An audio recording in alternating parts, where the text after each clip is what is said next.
Hello, my darlings, and welcome to Season 6 of Blood Bonding, the postseason interview show for ATL by Night. I am your host, Emily Thomas, and tonight we have a packed set of interviews with our local entrepreneur, Leona Ror, who plays Thomasina and All Tommy, and our fantastic Tomcat gangrel, Jackson, played by Ian. How are you doing tonight? I warned you, there would be puns. I just almost started singing Everybody Wants to Be a Cat, so we're good. I don't get us DMCA'd. I need you to sing badly enough to not get us DMCA'd. Can you do that for me? Oh, no, but I'll give you a cat. Oh, kids. Kitty. Fun baby. But yeah, so how's everyone doing tonight? Happy Tuesday. Happy last day of May. Tomorrow starts Pride Month. Yeah, it was the night before Pride. It was the night before And Pride all through the house. The gays were all stirring. Even I have a friend who's queer and named Mouse, so there you go. Yeah, even Mouse. There we go. Even a I'm mouse. pretty sure in the queer taxonomy there is Mouse. So Probably. It's like nope, we're not going there. So on to vampire questions. So on to vampires, the less controversial subject. Apparently. But yeah. By the way, just a few announcements. Don't forget to go to atlbynight.net for our Lost Childer Play Guide. Back us on Patreon to join our play-by-post server and get behind-the-scenes posts written by cast members and crew. And for links to our sponsors like Volante and Varia, there we Various. go. Go to our link tree, which will be popping up in chat any moment now. And with that out of the way, let's start off with a nice little softball question. Quick decisions and emotions have passed between these two seasons, right? What has been your favorite moment of character growth over the past two seasons for your character or any character that's up the table? I told you it's a softball. You know, it hits hard and it weighs like 30 pounds. Sure. Like and a I also know softball. nothing about softball. I don't know why they call softball the easy sport. Those things hurt. Tell you what, can I give you an answer that's not necessarily like a good one? It's just the one that comes to mind, and then like maybe if something better comes up, then like maybe. All right. Always. So the first thing that comes to mind is Anton's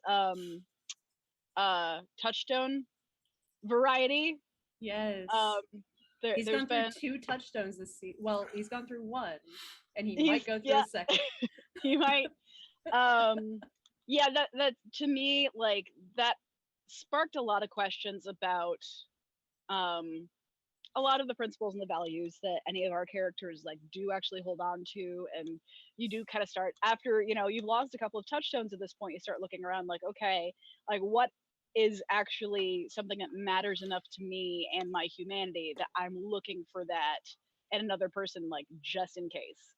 So I mean, if nothing else, then that definitely sparked a lot of thought on that one for me. So yeah. Nice.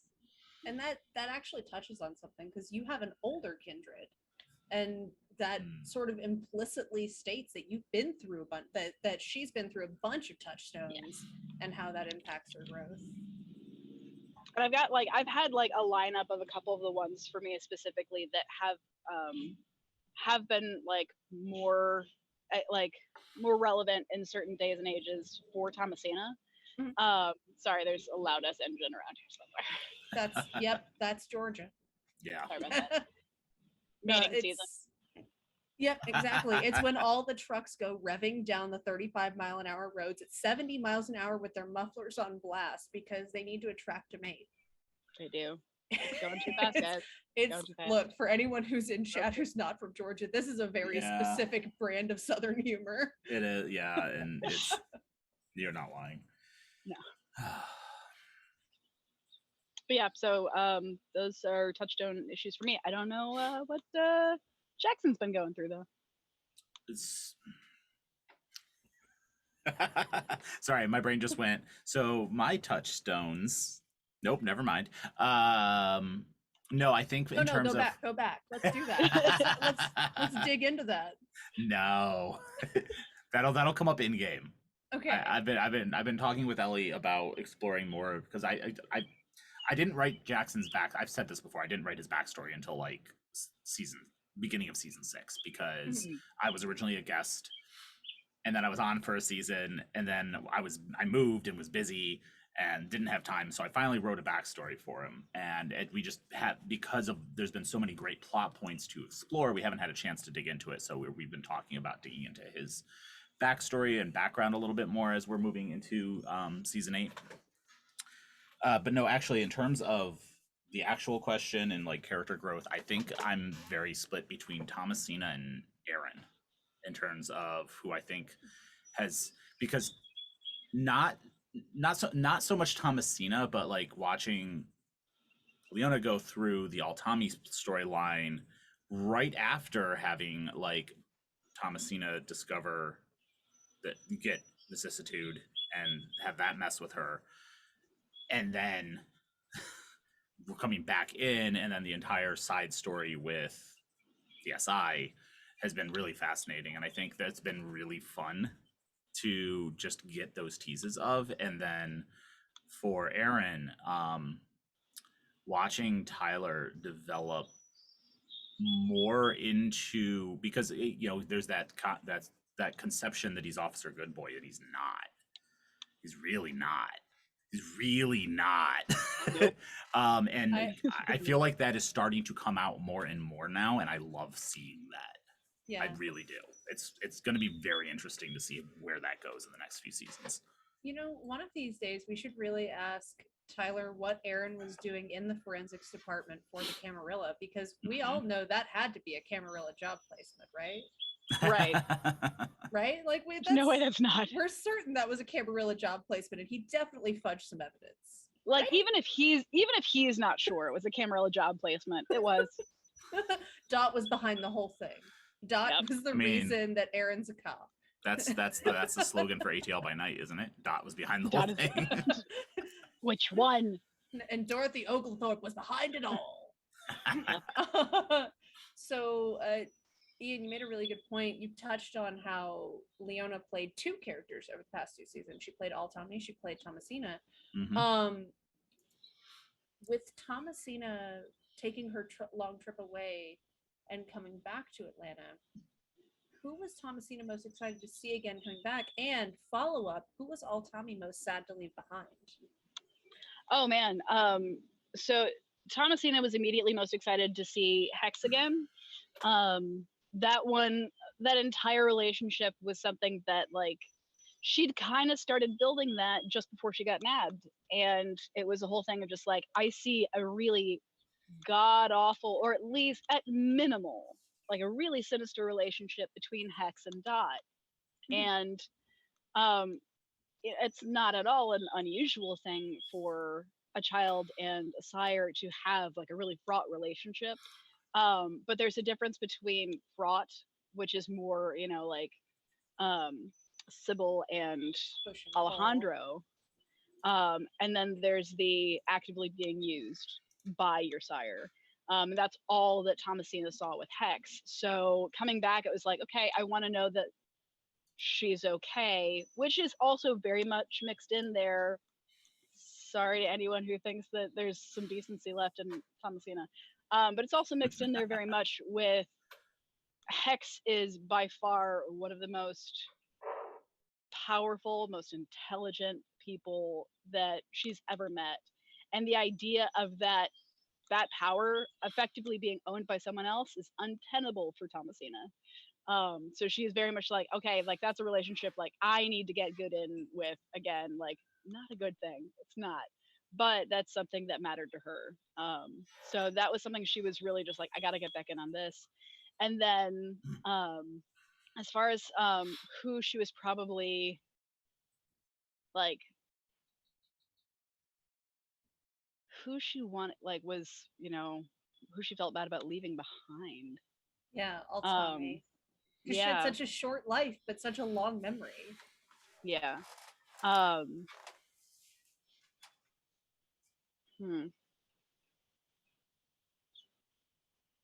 Hadn't thought about it. I would say probably Jackson. Jackson probably had like the least obvious issues with her, and she probably felt like, okay, that was someone who just like, instead of, you know, constantly looking at like any of the symptoms of whatever she was and just going like, I have probing questions, you're just like, I'm just gonna take this for what it is and then keep rolling.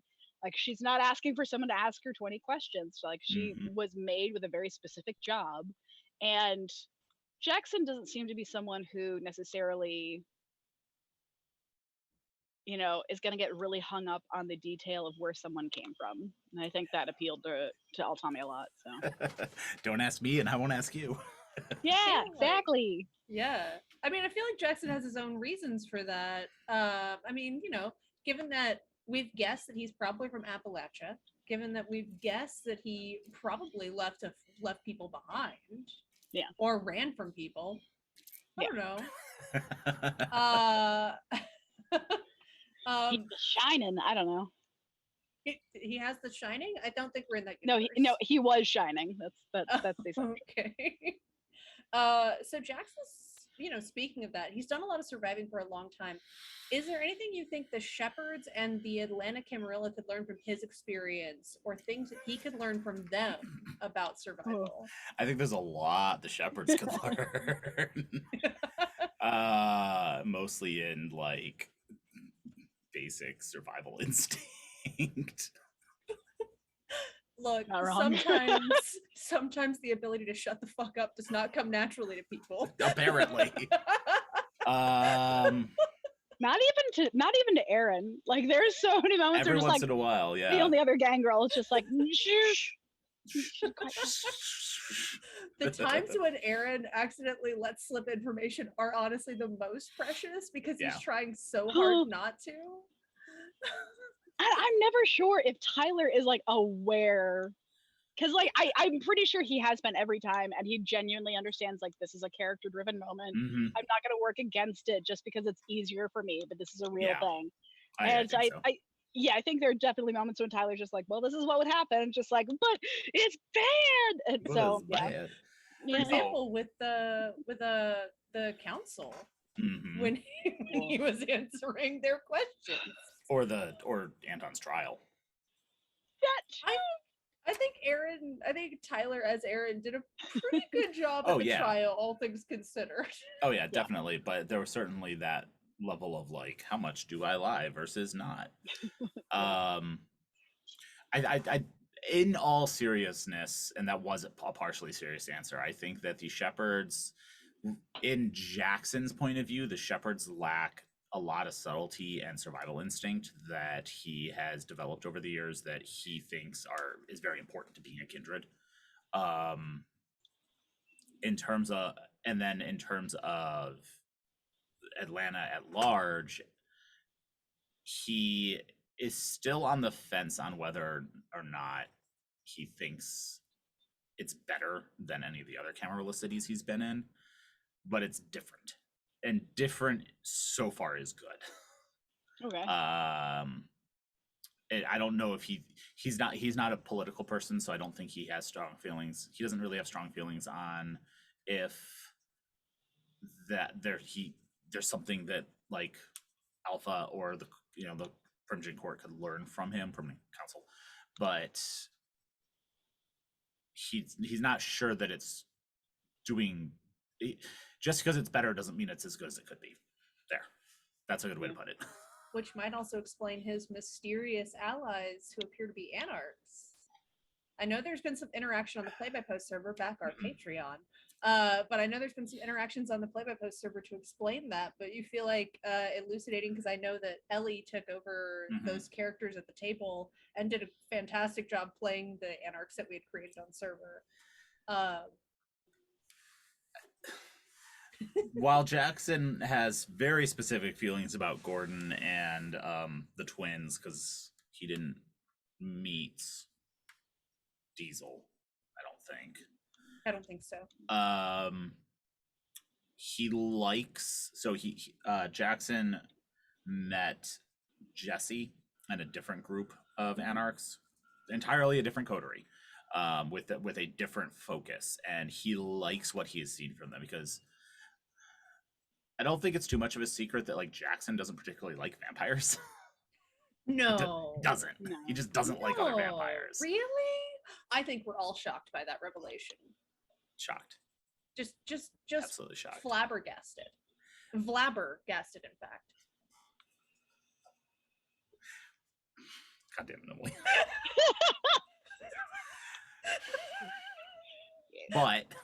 But the fact that there are anarchs out there whose entire purpose is to just make life better for everyone in their area, mortal and kindred alike, and anyone else who happens to be there, because they just don't care, is a fascinating concept to him that he's very, very much behind, but he's also very skeptical of, because he's been taken advantage of and abused in the past by people with claiming good intentions. So he's very wary of it, but the fact that he's very interested by this other group of anarchs. Got it. So for both of you, given the action that the anarchs took, that Gordon and Diesel, and I think the twins are off screen coordinating the individuals inside of Grace Manor. But given the actions that Gordon, Diesel, and the twins took, does your character still want a ceasefire with the anarchs?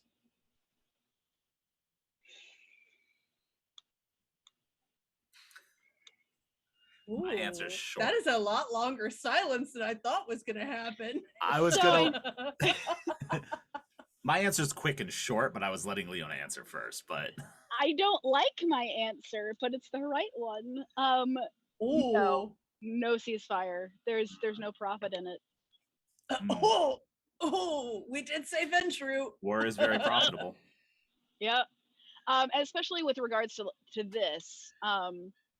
I think part of it's also like there's not enough respect that they've engendered with Thomasina for her to just be like, yeah, no, okay, so these are prospective allies. Instead, it's these fuckers. Like we don't need this right now. We have a lot of other shit we're dealing with, and you guys are in the way.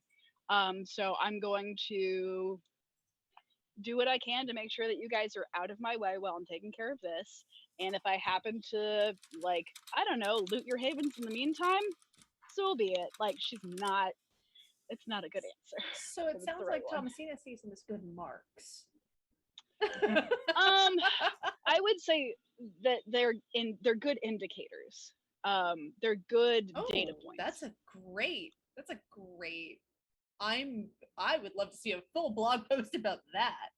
Oh man, the idea of like why this is already like this is information. This is why you guys are here doing this right now, who you're here with, what for. Like this is all information for Thomasina. She personally does not care about them. She hasn't like gotten to know them in any kind of a way that might make a difference yet. But as of right now, it's you guys are clearly here out of some reason that I'm going to at least question to get the most thorough amount of information that I can for a more accurate picture of Atlanta and the Camarilla. Otherwise, like, no, I don't give a shit. Please die. You are doing nothing but causing me problems right now. Opposite answer. Yes, we should still have a ceasefire because innocent people are just going to get hurt. And that will make Jackson angry. Yeah. Tension. I love it. I mean, oh no, tension is terrible. Tension is no. awful. Oh no. It's so interesting and stressful. So, speaking of war and war is hell and people get hurt, I don't want to put innocent in front of this question. Let's not lie. We saw Thomasina throw Ammon to the Inquisition this season. Yep. Who else would she give up like that? And is there Oh. anyone she wouldn't give up? Answer carefully. Right. Because the only thing that was keeping her from giving over Dot similarly was that she didn't have a desire for another ShrekNet situation. And that was immediately going to feed into that. past that, the only other folks that she might have tossed that way. No one's gonna like this either. None of these are good I'm answers. gonna love but it. They're the right ones. I'm gonna love it. Don't worry. I'm gonna apologize to Ellie right now. Tilly. Oh. Ooh. Yeah. Oh. I don't think first you of have to all- apologize to Ellie for that because I think she would feel like I do. understand. So Tilly, especially the particular feelings that Thomasina still has regarding Catherine, and regarding her suspicions around any activity that Tilly might have had with Sabat prior. She has suspicions there, like, and that's not necessarily something that's going to be swept away with like a clean and easy answer. That's something that she's clinging to, just like, Catherine didn't, go into that without another means of entry, and that was her sire. Like, there's a lot of little connections there where she's just like, I feel like this is a problem more than it is someone that I actually trust. So it might have been Tilly otherwise. Yeah. Interesting. I also I have chat open, but I want to read this out from chat because you're both going to laugh. Thomasina serving war profiteering realness. Yeah. It's like, that's literally just a Ventru motto somewhere. Yeah, it Yeah. is. Yep. Listen, like, I don't remember what, I don't know if this was a former blood bonding question or not, but like one of the questions was, when your character thinks about war, what is the first thing they think about? And for Thomasina, the word that immediately came up was supplies. So you're talking about inventory. You're talking about how equipped are you to not just survive from something, but if you can profit from it. That's a whole thing. So yeah, no, that's that makes Venture my with a guts capital hurt. V. Literally the only venture I've ever played was literally a black market arms dealer. I feel like So- any Ventru, given enough time alive, becomes an arms dealer. Like, let's be entirely fair. They're like, I've tried every other way of making money. Like, God, everything else is so much more work. Well, and there's arms dealing, and then there's literally just, well, you need these supplies to live. Like, Boy, howdy, I it'd wish. be a shame if your infrastructure got fucked if you didn't pay me money. Yep. Yeah. So again, awful, but there you go. Fair. I mean, that's valid for a Ventru. Like, Ventrepreneur. Like, that's what we have. Yeah. That's the what word. That's the word of the night. Ventrepreneur. Use it in a sentence. As chat continues, says Emily, who has an SPC who is an arms dealer. That's Look, right. Yes. Look. Everyone needs a little evil in their characters sometimes. Yeah. And Helena's a lot of evil. And Thomasina's met Helena. Yeah. Oh, Thomasina had a whole meeting with Helena when Helena Yeah, got she to did. town. Yep. Oh boy. I fully believe that Helena at this point also is aware of the fact that Thomasina doesn't go for kind as a food source. I'm fully, like, I know she knows. There's no way she doesn't. Like, she's incredibly well informed, and don't trust her as far as you can shove her, let alone throw. Anyway. I mean, that's valid. So y'all had warning that this question was happening. This is not something that's surprising you. What would your personal Muppet look like? We've seen Ellie's Muppet so much. Oh yeah. Mm-hmm. What would your Leona Muppet look like and your Ian Muppet look like?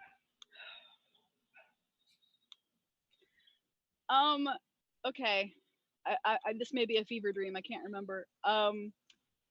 There is a section, if I remember correctly, in Muppet Treasure Island where Kermit has like a puffy shirt and long flowing hair and a sword. Yeah. Is that right? I'm not sure about the okay, hair, that. but yeah. I don't think the Right. hair, but yes, everything else. Okay, mine would have hair. Puffy shirt, gloves, sword, long flowy hair. Put in backdrop where you might. I would say that, like, I would probably be. I'd like to be purple. With orange eyeshadow. It's a good color combo. Yeah. I think I'd be your fairly standard size Muppet. I don't think I'd be, nothing between, like. You wouldn't be one that has an entire person in it. No, and I wouldn't. You wouldn't be Snuffleupagus size. You'd be No. like Kermit size. I wouldn't be like anywhere between like Janice to Sweetums, nowhere in there. Like, yeah, much more like Schroeder. Nice. Yeah. I would probably be Sweetums size. Sweetums size? And like a giant bear. Yeah. With like Yes.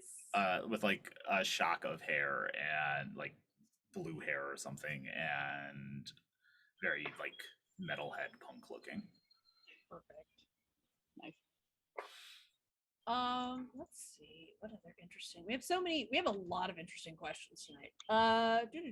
Ooh, Tyler actually asked this one in the cast chat. Ian, Oh, yeah. what VTM lore would you like to expand on and bring into APTL by night? You cannot pretend like you did not have warning. This question was coming. You've had like 12 hours to think about this. I mean, I saw the question 20 minutes ago, to be fair. To be fair. But Bali. Infernalism. More on the occult and the darker side of World of Darkness, less on the politics side, because that's my forte. That's what I enjoy most, and when I run Game Valley, making notes. Of course, she is. But like more on the side of like the misinformation campaign that Tremere did against the Salubri to make everyone think they were evil, and because Tremere are actually bad guys. The Bali and the infernalism side of things, especially delving prior to the fall of the pyramid. And then also like the Week of Nightmares, the fall of the Ravnos, that stuff is all like, that's my wheelhouse. I love the highly supernatural side of the World of Darkness. So yeah, that. You leave one dissent, but let's be fair, Zach. Let's be fair. It's more than just the disinformation campaign. It's also the fascism. It is also the fascism, yeah.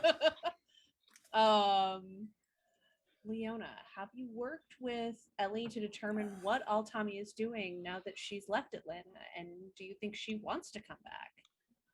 I haven't worked with Ellie on this one. I think we've had like light jokes and discussions about whatever best life she's out there living. Because she's, as far as I know, like, and have talked about, like, she's on a boat somewhere. She's getting like a little bit of investigation done into other routes of the Fomori, and other like possibilities for extending possibly like her and other Aaron's lives. To see, at the moment they do not have a real stable shelf life, as it were. No, they have a shelf life about like milk. I mean, slightly better. And they're like, in the Charleston Sun, so like right, like you're looking at like,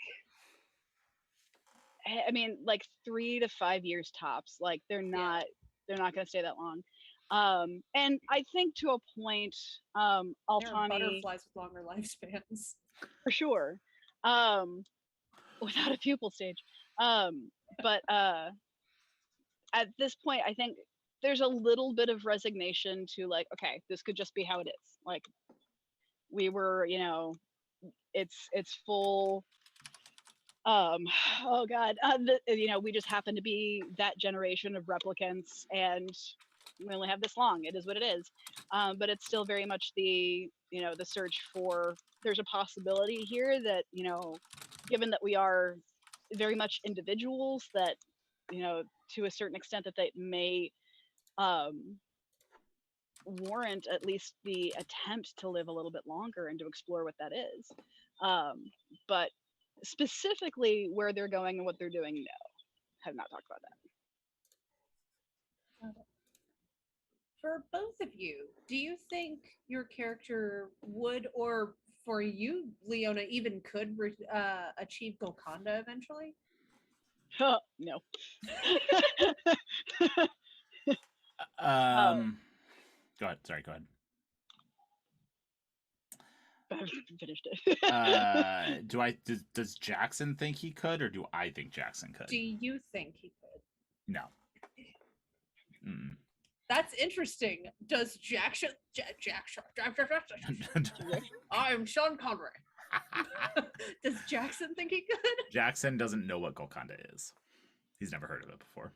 Oh, interesting. Would Jackson be interested in it if he heard about it? Yes. Ooh. Have you heard about our Lord and Savior not being a dick? Yeah, that's pretty much all that is. Yeah. Yes, he would be very fascinated by the idea. Not necessarily for him though. He knows plenty of people. He certainly knows several kindred who don't want to be kindred anymore. I think there's more than several. I think there's quite a few. He's dating one. Hey. So he'd be very interested in the concept. But he's never heard of it. He's not familiar with it. I don't think Jackson would be capable of achieving it because Jackson believes too strongly in using what he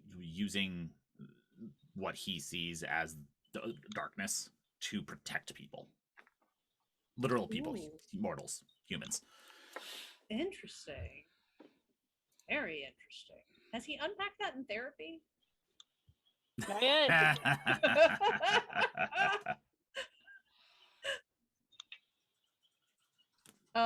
So both your characters ended up in a puzzle death house, a murder house, a saw house. Oh, God. Yep. When your characters were trapped in Victor's death house, did you think they'd survive?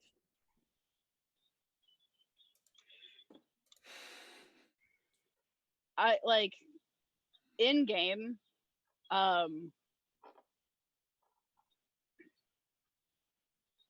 it was one of those things of like, if you want me dead, you'd have killed me. Pure and simple. So you want to play with me, and I'm not particularly up to letting you get more satisfaction than you absolutely must.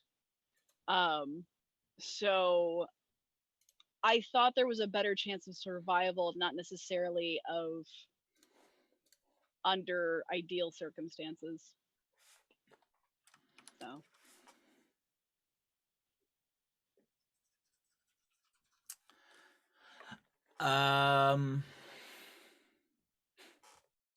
Do I think Jackson would have survived, or do I think we all would have?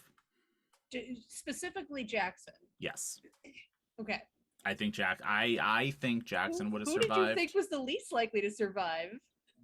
Everyone who doesn't have fortitude. Oh, so the Venture's good. Yeah. Yeah. The Venture and the Tremere. I think Tremere get fortitude, don't they? No, they don't. Oh shit. Zach has it. Not he. Oh. Yeah. Anton has fortitude, but he doesn't have a lot of fortitude. But Tremere typically don't get it. So basically, like in my mind, like Ventru, Gangrel are gonna be fine. Because at the end of the day, it's a human who only vaguely knows what vampires are. So like, being able to mitigate damage is what's going to matter unless it becomes a matter of being stuck in somewhere until the sun comes up. And even then, some of us have a lot of fortitude. That's a good point. That actually brings up another interesting question. Where did I bury it? I buried it somewhere. There's a question. You're asking us like, where did I bury what? Where did I bury that body? Don't go looking in the backyard. So if your characters could max out a discipline outside of their clan disciplines, which one would it be?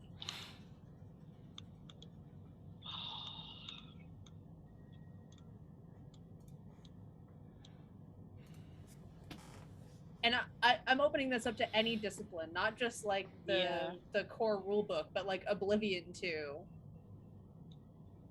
At this point, it probably would be. Damn it! What's the word? Quickie feetsies. Vicissitude is linked to Protean. Oh, Protean. Protean. Thank you. I mean, everyone should want Protean. It's the best discipline. Fucking awesome. Says the Gangrel. Says the Gangrel.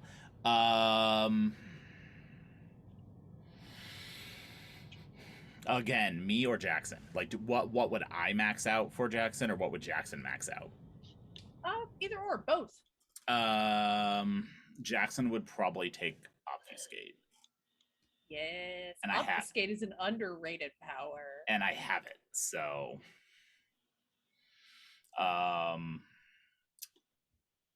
I would probably pick for Jackson. However, Auspex. I think Auspex is incredibly underrated. Auspex is a lot of fun with the right storyteller. That's the reason Auspex is underrated, is because a lot of storytellers just get very dry with it, and it is not meant to be a dry power. They're also very tired of doing premonitions. It's meant to be very damp. Moist. It's a very moist discipline. Don't make my power moist. I didn't ask for that. Ruin one vampire discipline by exchanging a word for moist. Goal achieved. Checking that off the list. No, I think I actually exchanged a word for moist last episode too. Maybe we'll make that a blood bonding theme this season. No. Use moist once per episode. Oh no. You can't bond bloods unless they're moist. And it's got to be at least true. a little damp. Dry blood isn't useful for vampires, just roses. And tomatoes. That's true. Plants in general. That's true. I talked about that on TikTok today. No. Blood meal is the best fertilizer. Don't follow me on TikTok. Please don't. I basically just ramble about plants. As someone who follows her, yes. Correct. It's good content. I promise nothing. Yeah, blood meal is great fertilizer for roses and tomatoes. They love it. They love it. They want to feast on your dead. Yeah. Let them. Let them as a treat. So Thomasina Bahari win. how many phones does Jackson have at any given time? I'm sorry. How many what? Phones, cell phones. Usually 3. Interesting. Sometimes 5. I was gonna say I was expecting more like 5 to 7.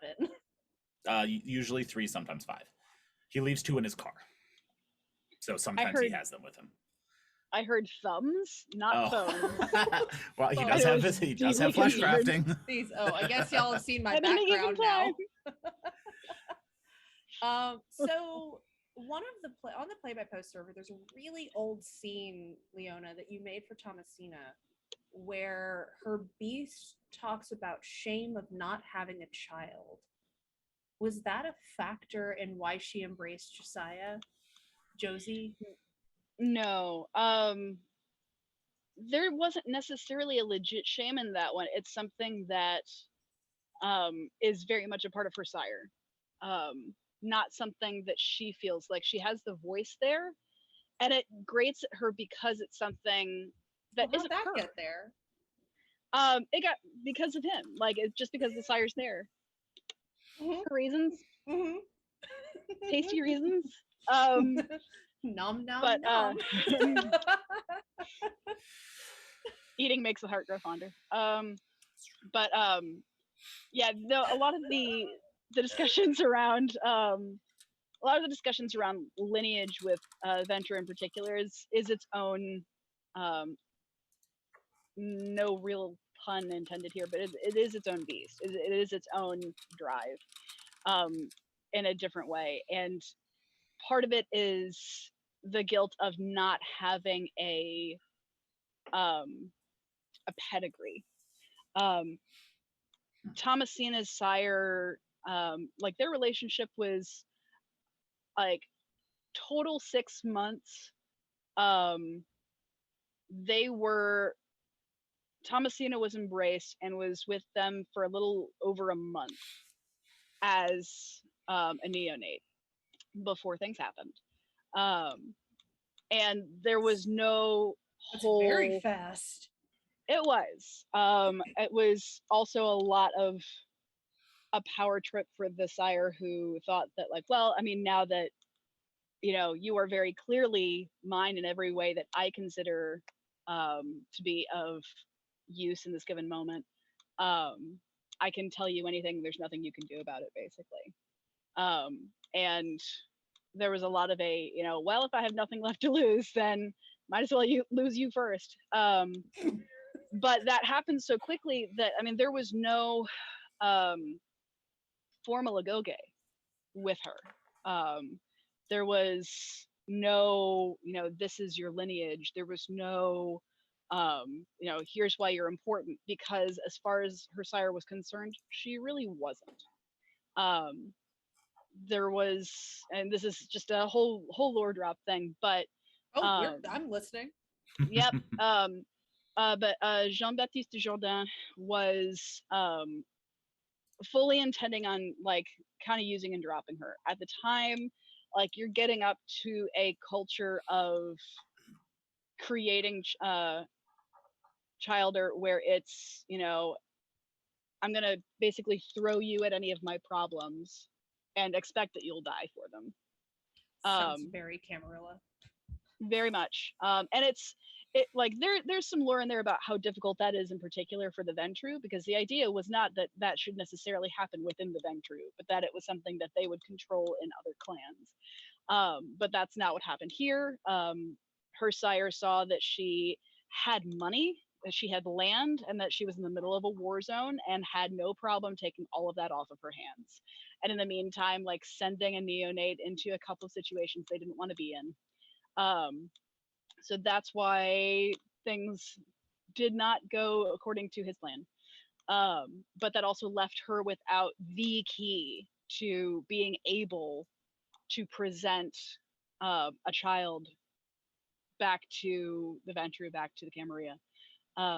So the guilt there is of being impetuous, of being impatient, of thinking that you knew better, and doing something before you actually had what you may actually have needed to survive. Out of game, like I clearly see with like, between me and Thomasina, like I know that like clearly she's survived everything, but it's been a lot of wheeling and dealing instead of having the relative ease and comfort of having a whole list of reasons that the Ventru value immediately, of like, oh, I'm descended from this particular bloodline, and I've been through this, and I've done these tests, and I've gone through all of these things, and I've answered these questions, and blah blah blah blah blah. She doesn't have that. So Josie, when it came to talking about turning him, like the original idea was just like, man, this guy would be an amazing Ventru. This guy would be an amazing Ventru. Like, okay, well maybe. Like, oops, no, that's a good idea. Shit. Yeah. And I didn't think that Ellie would let me. Because I was just like, there's no way. And then she's like, oh really? There's no way, huh? I was like, oh, if you're as crazy as I am, then yes. But yeah, there was a lot of concern about like this character knowing as much as he does from the perspective that he has. How valuable is it to even be a part of her life? And like, if you're looking at it strictly from, a point of a Ventru of just like, I have this information or this wealth or this power instead of someone that might actually love you. That is a very difficult thing to understand. Yeah. And the fact that that's what it came down to was such like oh, am I allowed to think like that? Like, I don't like, speaking of bringing things up in therapy. But we do have a new therapist in town for the Kindred.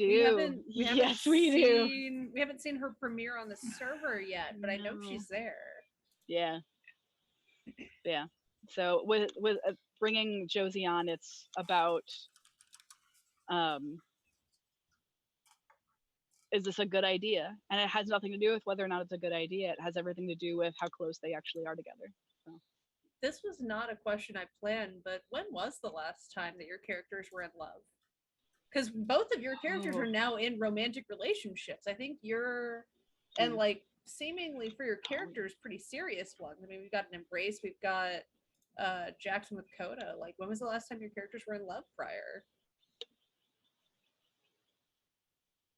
Mine was 1994. Ooh. Oh, I'm telling you. Was it Kurt Cobain? No. Not since he was mortal. Very interesting. Which, as now established on the show, was in the 70s. Yeah. That is now established on the show. You and Anton had a whole bonding moment. Yep.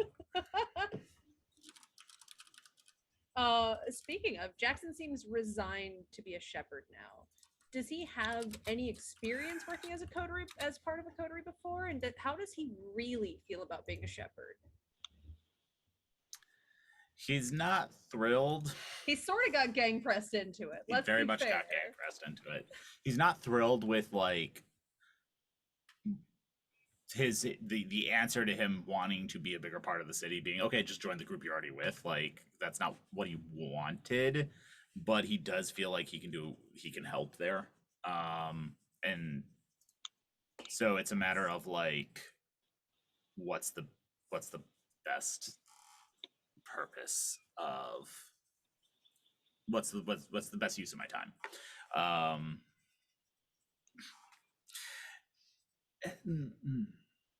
Which okay, hi. Shiva has decided the best use of your time is as a cat tree. I mean that's accurate. That is the best use of my time. Also, if you want to know what Jackson looks like as a cat, there you go. Except larger. I was gonna say she's so small. He's tiny.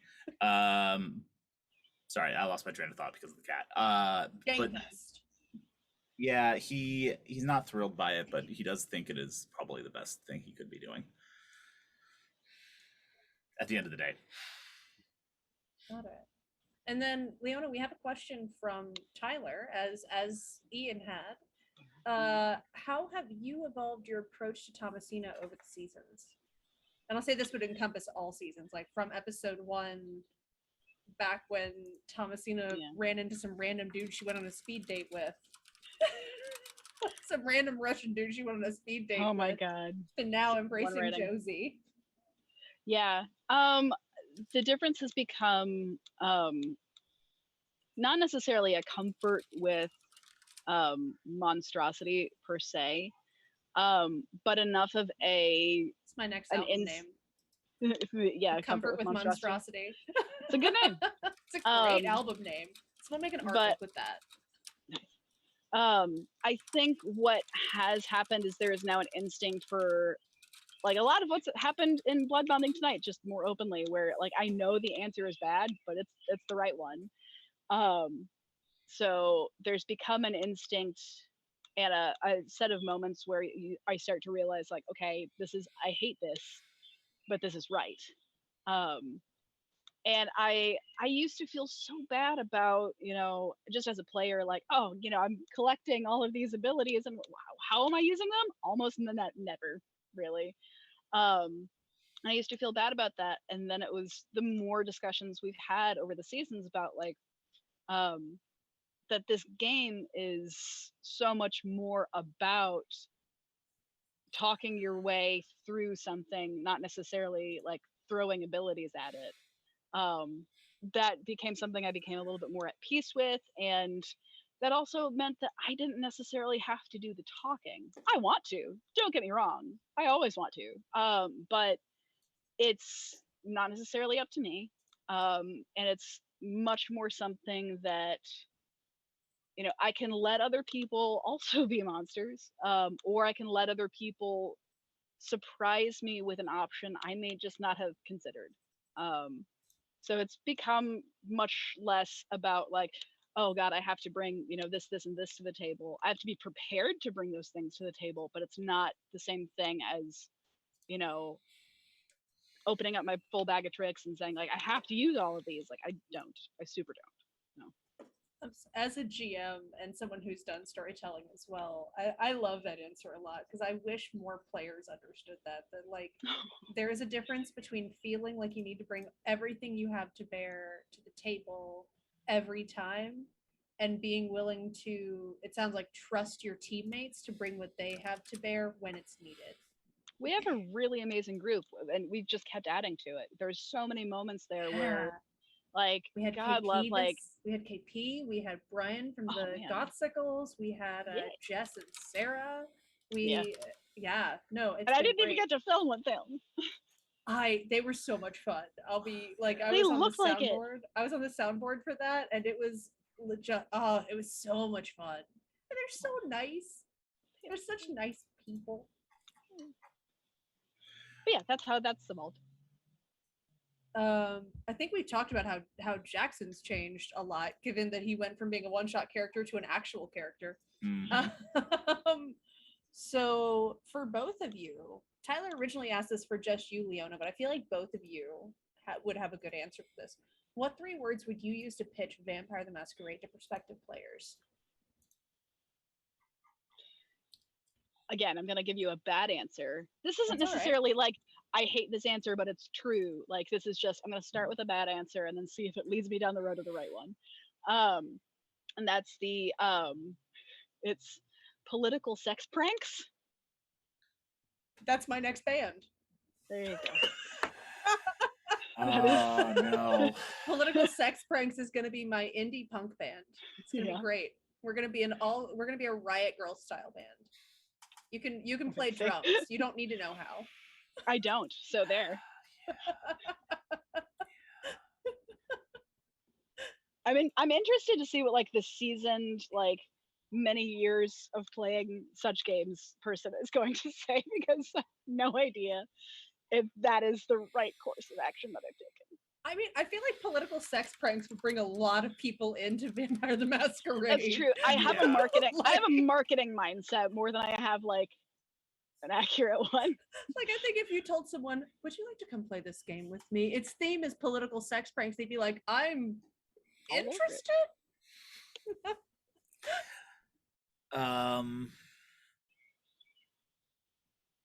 So the official description is gothic punk personal and political horror. I would 3 words. 3 words is That hard. sounds like copy that got made up in a marketing room, to be fair. Oh yeah. It does. Or no, more specifically, copy that got made up like on one of their drives to like Gary Con from Atlanta. Or that. Yeah. 13 hours in, you're feeling that drive all of a sudden, and everything sounds like a great idea. Yep. Gothic punk horror Gothic hyphen politics. punk. Gothic. Ah, okay, gotcha. As like steampunk, gothic punk. I don't think that's a. Nope. Doesn't Yeah. work. Yeah, no. That's Doesn't like actually there's work. just 2 genres of punk. Yep. Yeah. Yep. You can just Oughta say be. gothic at that point. I would probably describe it as a personal horror. 3 words to describe vampire. It's a personal horror game. It's a much more tame answer than Yeah. political sex pranks. I think Yeah. I'm gonna go with political sex pranks vampire. Okay. It's a way more unhinged description, and it's It's sure to the get only butts and way. seats. It's the only way I know how to play is unhinged. I think anyone who's played with me can tell you that's the only way I know how to play. That is the It's only true. way that Emily knows how to play. It's true, Sammy. Actually, I think Ian, the first time we actually played together at a table was last night. Like, otherwise, I've story told for you and you've GM'd for me. Yeah. I don't think we've actually Correct. played together. Correct. Yeah, that was yep. So let's see what else. Oh, this is a good one. So Anton's trial was a tour de force of Camarilla politics, and we just discussed politics, so this is definitely relevant. And the clear exceptions the tower makes in exchange for services rendered. What did you think of Gertie Rossellini's cross-examination of Anton, and did the process of the trial change your views toward the local Camarilla court? It's a very we have 2 seasons of content to go through. All these questions are loaded. It's true.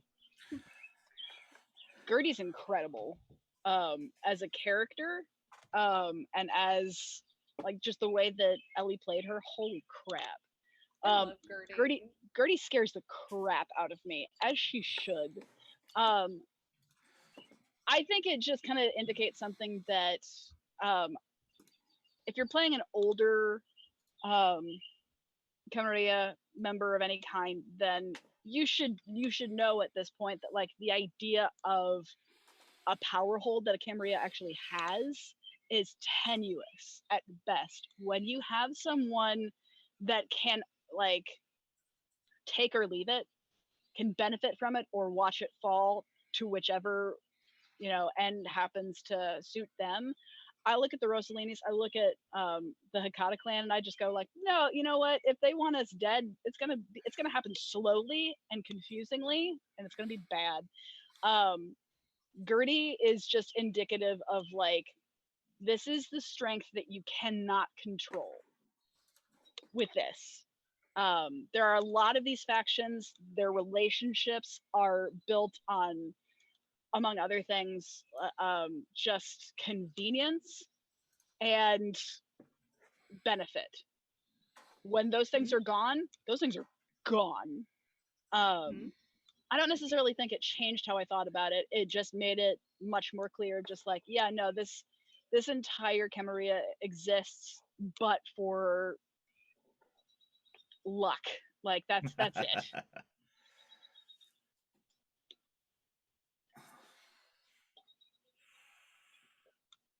What did I think of her cross-examination of Anton? What specifically her cross-examination, or just the trial in general? Feel free to expand. I definitely wanted to get y'all's feel on the cross-examination because it was such a incisive set of actions. I don't think $50 word there. I don't think that. Hold on, I gotta word this right. No, word it wrong. It's fine. That's what Anton said. Yeah. I'm not going to judge you. I mean, I'll judge you a little bit, but like only because I know you. I don't think Anton knew what he was on trial for. Honestly, no, I don't think he did either. I still don't think he does. Because I have a very different opinion of it than what Zach has publicly stated.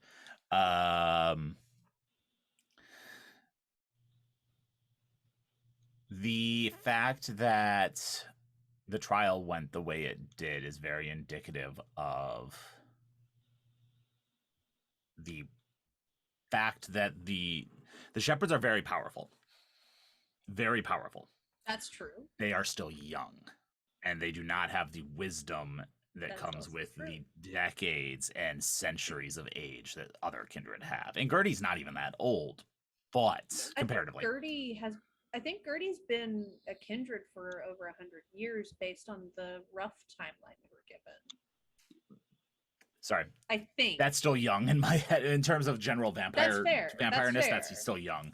But compared to most of the shepherds, like compared to most of the shepherds, she's much older. And Leona. Thomasina, yeah. I think it was very indicative of the fact that older kindred, and with the power that comes from that age of kindred, not necessarily just from having a lot of disciplines and stuff. It's a very different dynamic, and I think it was very indicative of that. This is coming from someone who's been running Vampire for over 2 decades. So that's why my answer is worded the way it is. The fact that Anton it was an entirely a political kangaroo court. I think we can all agree. I don't think it was a kangaroo court, though. I disagree with that. I think it was put on for show, and that's what a kangaroo court is, isn't it? I don't think it was put on for show. That's where I think everyone's wrong. I don't think it was put on for show. I think it was put on to show the fact that just because you think you did the right thing doesn't mean you did, and doing what you, with the power that comes from being a kindred, doing what you think is the right thing could be a threat to everyone around you. Yep. Because Anton was not on trial for being a traitor. He was on trial to see if his existence was a threat to the Camarilla in the city. Well, I think that's true. I do agree with that.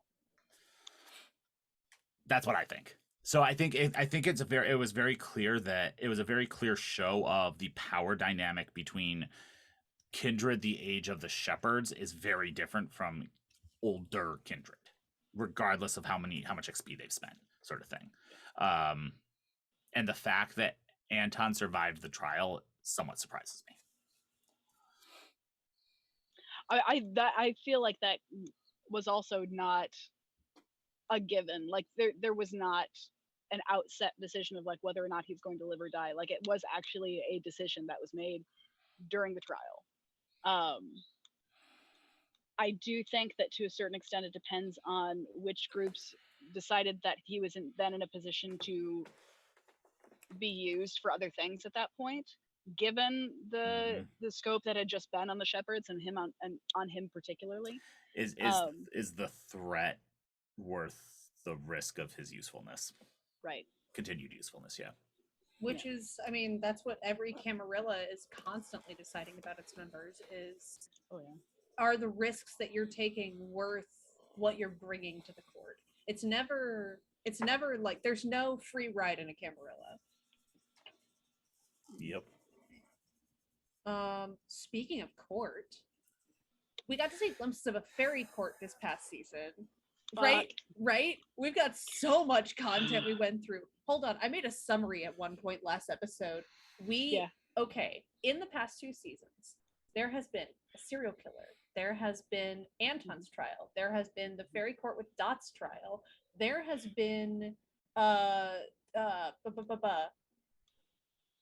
had this whole thing written down. There's like 6 bullet points that are the main. The Anarch showed up. Like, there's been so much. Yeah. Here we go. Trial, serial killer, necromancy house, Anarch, school blown up, Tabitha kidnap, loose Garu, and changeling. We didn't start the fire. The Anarchs. Well, no, because it would cause aggravated damage. Are there any specific changeling stories you want to play in as players or to tell as storytellers? And are there any types of changeling you're particularly looking forward to seeing? No. No. No. I don't mean in real life. Also, no. Jackson has seen enough. Thomasina has, like, by the skin of her teeth, experience with changelings. There are clues to that in the Spotify playlist for Thomasina.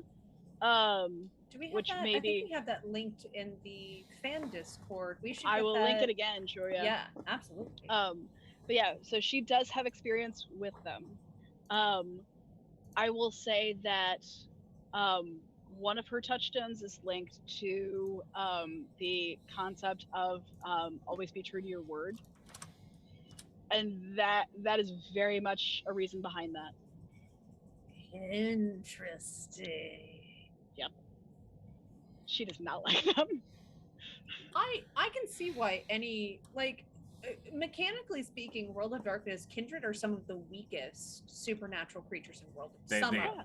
No, they are. They are. Are they the weakest? I thought there was one that was. If you count hunters as supernatural creatures because they're imbued, they're technically weaker. Technically, you have to. Yeah, it's that weird balance. Wait, are even weaker than? Okay, I don't know if this still is valid, but even weaker than Mummy? Yes. Damn it. Mummies are weird. Mummies are just weird. Like, mummies are incredibly powerful, but just like they're there. New bucket list item just got added to Leona's bucket list. Play Mummy. Okay, she was in Cairo for 90 years. No, sorry, 70 years. 70 years. But yeah, like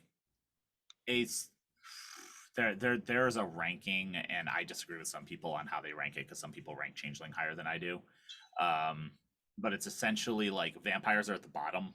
I'm not counting hunter. Vampires are at the bottom. Then mages, asterisk. Then werewolves. Then changelings. Then wraiths. Then mages, asterisks. Got it. And then Orpheus is in there somewhere, like around where vampire is ish, and hunters would be like at the same level as vampires, because like hunters can kill vampires, but they can also get wrecked by vampires. It also depends on how old a vampire is. Like a Methuselah can kill a werewolf, but a werewolf can kill a pack of neonates, sort of. Yeah. Demon is where in that one? Demons are at the top, but demon is. I don't think they're planning on moving Demon to D5, are they? Or version 5? Maybe, I don't know. We'll find out. We'll see. We'll see. I am hoping that with the release of Werewolf eventually, hopefully later this year, they balance it more. I'm sure that they will still be stronger, but I'm hoping they're because one of the things that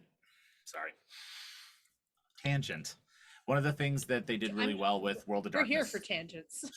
New World of Darkness / now Chronicles of Darkness. Noir, if you will. Yeah, Noir, as opposed to Noir.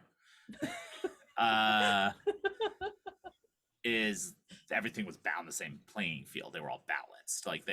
They could still kick each other's asses, but it was in a like, okay, but like that's just because you're physically stronger sort of thing. Yeah. Now kiss. As World of Darkness usually goes. So I hope they bring that balance in. Sorry. Just kiss. That's not a finished mini. I'm sorry. I also think part of it is that like Changeling narratively sounds stronger. Like access to the fabric of creation, right? Like that sounds stronger than any of them, but then mechanically it just doesn't end up there.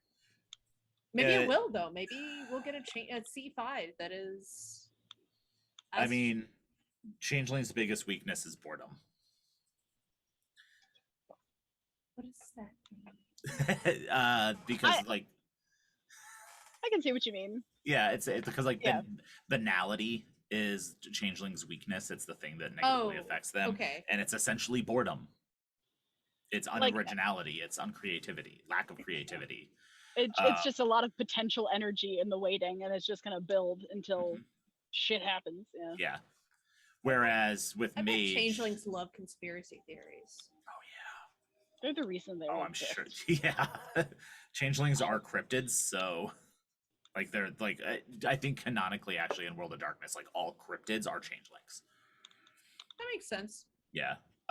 So like the difference between mages and changelings, because they both deal with like the fabric of reality, is the only thing holding a mage back is whether or not non-mages can see them. More or less. Whereas so that's like in my mind less of a weakness, kind of, maybe. I don't know. I don't play those games. I guess one way to find out is to get them all at a table together. see who survives in real life. Oh God. Just get a power Nawad Power Dome. Get a power gamer whose favorite is each splat and just throw them all at a table. Oh, let them go. That'd be so much fun. Let's be honest. I would watch the shit out of that. That would be fun. So now that Sirius is back, he's a little different. Do you have any thoughts on this new Sirius and his invisible friend Katie?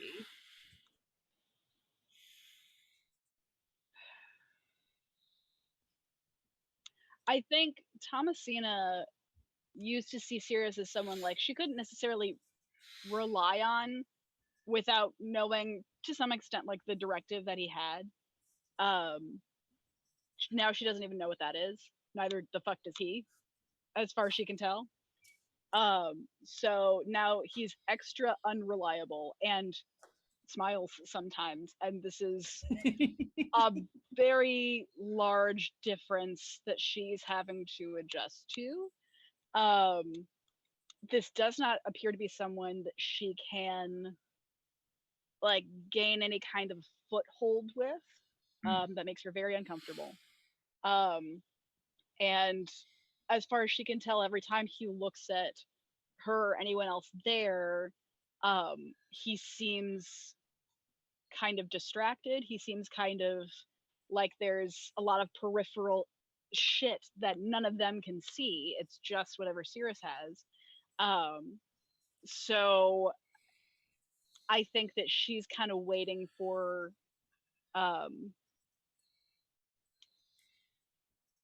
she's either waiting for an opportunity to kind of get back into the door with him in any way that matters and is useful to her, or she's looking for what the exit plan needs to be. It's very ventral of her.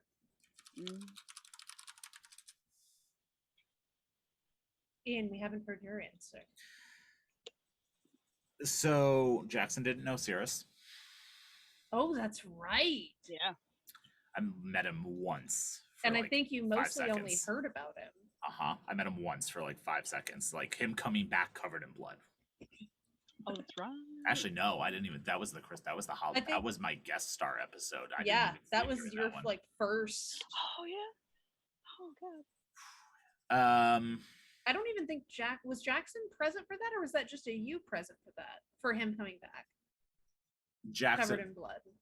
Jackson was not there, and Cirrus was obfuscated for the entire interaction between Jackson, Raphael, and the shepherds. Yeah, he Got it. was. Yeah. That man is not well, and he is a problem. Oh, we're going all the way on this one. Yep. Jackson's like, nope, something's wrong, and he doesn't know how to do it. He doesn't know how to bring it up because the shepherds are just so happy he's back, and Jackson's like, he's gonna kill all of you in your sleep. Yeah. Justin, we love you. We know you mean well. You're doing this very well. Such an amazing player. Dustin's such an amazing player. God, yeah. He's handled the Diablerie, the effects of Diablerie so well. Yeah. It's cool. Let's see. But yeah, no, problem. Massive problem. Doesn't know what to do with it yet. Oh yeah. Well, I mean, Sirius is having a grand old time. That's concerning. Is he? Is he? I think he is. I mean, he made jokes. I argue that you can smile a whole lot more now. and feel a lot less.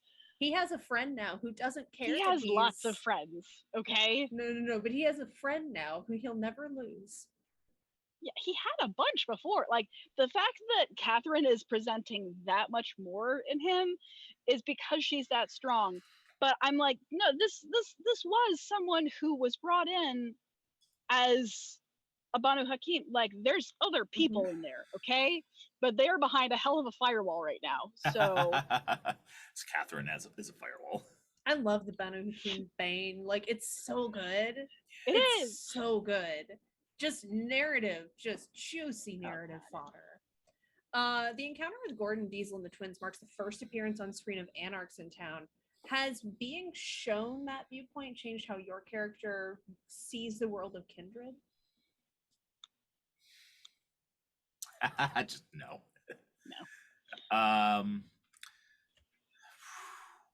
It was already changed by Jackson's interactions with Jesse. Oh. And Gordon, I'm sure Jesse would be very touched by that. Like I said, Jackson's very interested in what Jesse and that group of anarchs has to say. Not so much Gordon. Interacting with Jesse definitely changed how I viewed the world of Kindred. Not so much Gordon. Like, Gordon pushed it a step backwards again. I mean, to be fair, Jesse's whole goal is Carthage 2.0, which is that's a note. It could be good. It could be an absolute disaster. Yep. Because it went so well last time. Because of fault you. Is that? Because of you. Not literally you, but I know what you mean. I think we're gonna finish up with this one, and then I have a few extra questions that y'all can answer in blog posts or something. Okay. Did you have a favorite moment from another player in the last 2 seasons? Oh.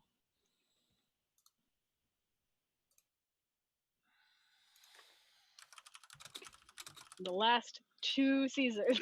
Yep, that's the Fomori, that's the serial killer, that's the changelings, that's the trial, that's the anarchs, that's picking up Lost Childer again.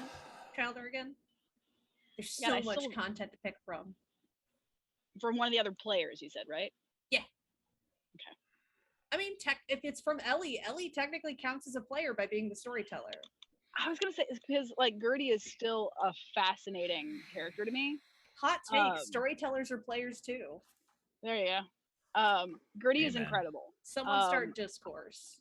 Don't start discourse. Don't tag me in your discourse. I don't want you and I already Someone have argue enough against it. Going. I want to see what happens. Yeah, no, Gertie was incredible. That is a huge bucket of lore, of problems, of politics, of occult, of just everything. Like the amount of concentrated VTM, what the shit in Gertie is incredible. And given like how deftly that character needs to be played, that was so impressive every time. I know Ellie put a lot of work into Gertie.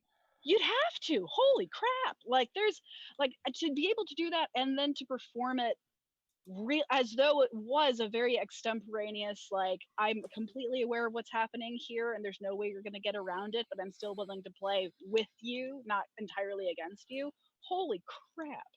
That was really fucking well done. Really Masterclass well done. moment. Hell yes.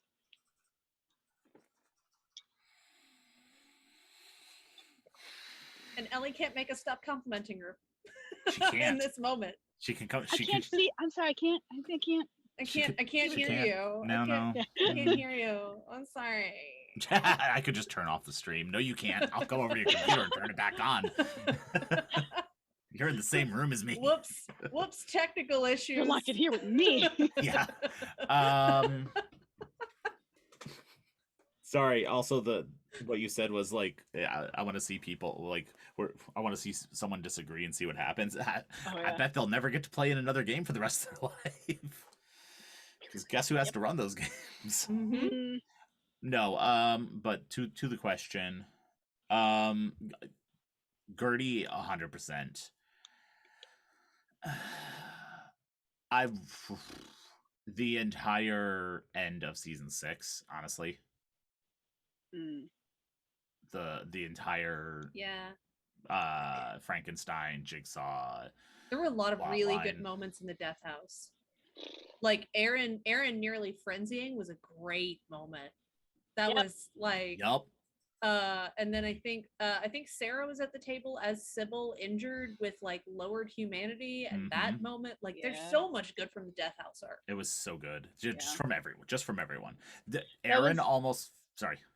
Oh no, I was just gonna say, like, I remember like the next day or so, Zach usually goes in and like pulls the gifts from everything, and he was saying like there's hardly any usable GIF like moments from that entire episode, because we were all just in rictus. So we are tense. absolutely horrified like the entire time. So we're all just there like, what are you gonna do? What next? Can I do anything? I don't think I can do anything. Fuck.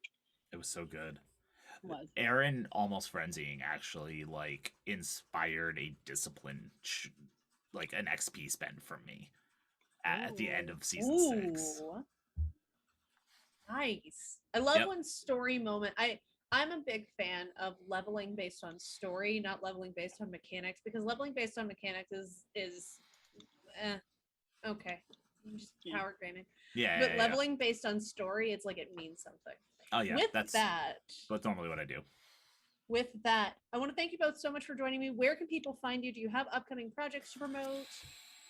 I know. You've got a laundry list. Do you want to go first? Yeah, it'll be a shorter list. So you can find me on @HuntForYourPride for Instagram. I am with a new name on Facebook. It is Cap Roar for Captain Roar. There's a whole thing going on with that. And to bleed into the more piracy laden everything, we do have a project coming up that's going to be coming up way later this fall, but it's becoming a rapidly larger event. And I will be posting more about that soon. But for any friends and fans of Our Flag Means Death, it's a big deal there. But yeah, that's all I got right now. Our Flag Means Death. Did you also gay pirates with vampires? You did a movie recently too, right? Did a film festival? I didn't. So I did a theater festival. Festival. That's what it was. Yeah. Okay. Fringe festival here in Atlanta. If you're in a fairly large metropolitan area, there's probably a fringe festival that works there. It originally started in Edinburgh. It is the dream of most everyone to at some point go to that one. A lot of filmmakers ended up there. The like other game shows as well, like Taskmaster and stuff like that. Yep. They're an amazing group. And it's a really incredible way to see a lot of wonderful people in theater in your local areas, or just people that are coming to your town just to do anything that they are willing to give a space to. It was fantastic. We had nearly maxed out every night for box office. That was way shocking. We did not think that was going to happen. That was incredible. The show was called Hannah and Greta, which was a retelling of the Hansel and Gretel story, but with content creators. And if you are one of those who has been through some ish with companies like rhymes with Muzzweed, then like you've probably seen a lot of ways. Yeah. You've probably seen a lot of people who have been taken advantage of by companies like that. And it was very much about that. And it is going to be going on to a couple of other destinations at some point. We just don't know which ones we are picking yet. So, but yeah, that was last week. Thank you. I got to direct. Sorry, I wasn't in it. Oh, yeah. But I remember you talking about it. That's why I was like, I wanted to make sure you got to plug that. Thanks. Yeah, it's what we're here for. We support our own. Exactly. Ian, your laundry list. Nope. I used that time to figure out how to shorten it. Nice. So you can usually find me over on Gehenna Gaming, where I'm either producing or on screen doing a bunch of stuff. You can find me online as Ravnos on Twitter, Ravnos13 on Instagram, and don't try to find me on Facebook. It's locked. Where I usually shit post or talk a lot about how marketing in the TTRPG industry is broken and try to help people do better with that, which is my new, apparently, life mission. Over on Gehenna, you can catch a awesome charity stream this Friday, where we'll be raising money for Trans Lifeline with a charity called Cthulhu Stream. And then I will actually be in Orlando next weekend, the 11th and 12th, for GCX, which is a streamer content creator convention. We are going to be introducing tabletop RPGs to their con. Ooh, that's awesome. Yeah, I'm excited about that. And then next stream I'll be on, I think, will be on the 17th, where our Morkborg campaign comes back. But we have a lot of cool stuff cropping up and continuing in June. So first of all, happy Pride Month. Happy Pride Month. Happy Pride. We have a very queer reminder that Atlanta is a queer-led show. Yeah. We have a very queer we believe horror in game. Straights over here. We do. Me. That's me. I'm the only one. No, but we have a really cool queer horror game starting up in June called Sleepaway. Yes. It has a great cast, and that's going to be starting this Sunday. So I'm excited about that. I must say, it's so good. Everyone's going to love it. It's an all femme or non-binary cast, and they're all wonderful. And I'm super excited to start airing that. And then our V5 Sabat show that Ellie is in is continuing on Mondays. So those were the only ones I think I needed to mention. Those are the important ones. Yes. Okay. Awesome. Oh, and then sorry, one more. No, you're good. Tickets are on sale for Virtual HorrorCon, which is the convention I run, which is going to be July 8th, 9th, and 10th this year. We are going to be announcing the schedule for panels and actual plays in 2 weeks. So we're finalizing it all. Submissions ended today. We're finalizing it from the 1st through the 12th, and then the schedule will go live on June 13th. So make sure you keep an eye out for that. Tickets are only $20, which will give you access to the panels, exclusive merch, a whole bunch of other cool stuff. And then it's also a charity event raising funds for Don't Be a Monster. VirtualHorrorCon.com. And having been a part of the volunteer staff for Virtual HorrorCon last year, I can definitely recommend it. Thank you. Yeah, so thank you everyone for joining us. Don't forget to follow us on Twitter, Facebook, all the socials. Make sure that you follow our Linktree links to join our Discords. Back the Patreon if you want to take part in our play-by-post server with your own kindred. And I'm missing one. Oh, don't forget to download the Lost Traveler Play Guide from atlbynight.net. Thank you so much for joining us. Good night.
Bye.